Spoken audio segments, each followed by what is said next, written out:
Welcome to RM biology WB NEET UG counselling related অত্যন্ত একটি গুরুত্বপূর্ণ ভিডিওতে তোমাদের স্বাগত। তোমরা প্রত্যেকেই জানো তোমাদের SQ ভেরিফাইড লিস্ট কিন্তু প্রকাশ হয়ে গেছে। সেই লিস্টটা তোমাদের আমি পিন কমেন্টে পিডিএফটা দিয়ে রাখবো, সেখান থেকে দেখে নিতে পারো। আজকের এই ভিডিওতে আমি তোমাদের বলে দেবো যে সেফ স্টেট র্যাঙ্ক, তোমরা অলরেডি স্টেট র্যাঙ্ক পেয়ে গেছো, তাই সেফ স্টেট র্যাঙ্ক তোমাদের জন্য কোনটা সেটা কিন্তু আমি তোমাদেরকে বলে দেবো। তাই ভিডিওটি শেষ পর্যন্ত দেখো। যারা চ্যানেল নতুন, চ্যানেলটি অবশ্যই করে সাবস্ক্রাইব করে নাও এবং বেল বাটনটি বাজিয়ে দিও। তো সব থেকে প্রথমে আমি তোমাদের যে লিস্টটা দেখাচ্ছি, দেখো এই যে সিরিয়াল নাম্বার আছে, এই সিরিয়াল নাম্বারটাই হচ্ছে তোমাদের কিন্তু স্টেট র্যাঙ্ক। এই সিরিয়াল নাম্বারই তোমাদের স্টেট র্যাঙ্ক, ঠিক আছে।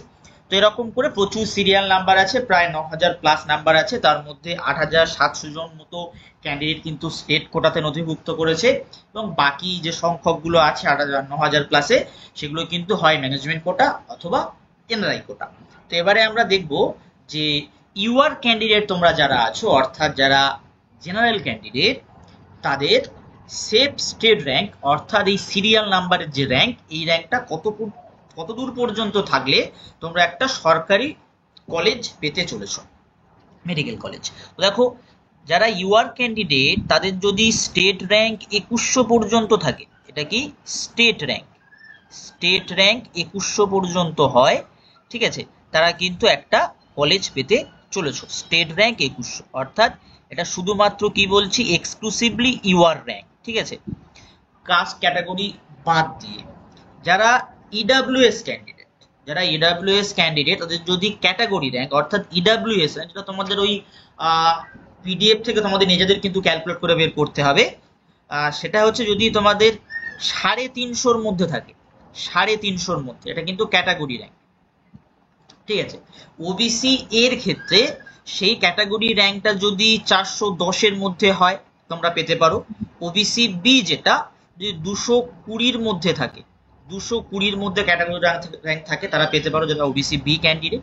যারা এসসি ক্যান্ডিডেট, যদি এসসি ক্যাটাগরি র্যাঙ্ক 650 মধ্যে হয়, এসসির ক্যাটাগরি র্যাঙ্ক 650। আর যারা এসটি ক্যান্ডিডেট, তাদের যদি এসটির ক্যাটাগরি র্যাঙ্ক 200 মধ্যে থাকে, তারাও কিন্তু একটা গভর্নমেন্ট কলেজ পেতে চলেছ ফার্স্ট রাউন্ড বা সেকেন্ড রাউন্ডের ক্ষেত্রে।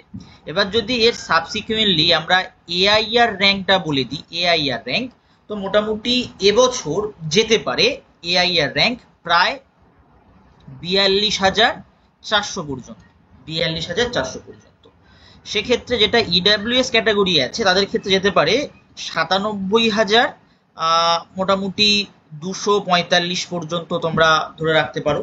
ওবিসি এ ক্যান্ডিডেটদের ক্ষেত্রে সেটা হতে পারে 46390। আচ্ছা, ওবিসি বি ক্যান্ডিডেটদের জন্য সেটা হতে পারে 48000 পর্যন্ত কিন্তু যেতে পারে, ঠিক আছে। তারপরে এসসি ক্যান্ডিডেটদের জন্য আমরা বলতে পারি মোটামুটি ধরে নাও 1.5 লাখের উপরে তো যাবেই, এরকম একটা হতে পারে।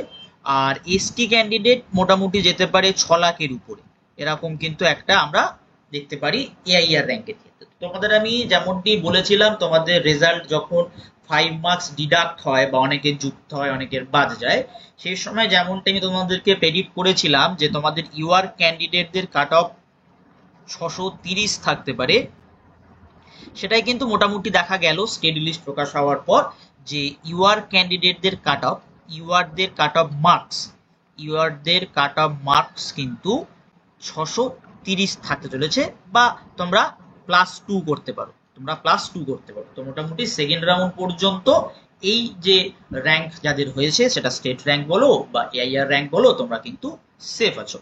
এবারে তোমরা যদি চয়েস ফিলিং এর জন্য হেল্প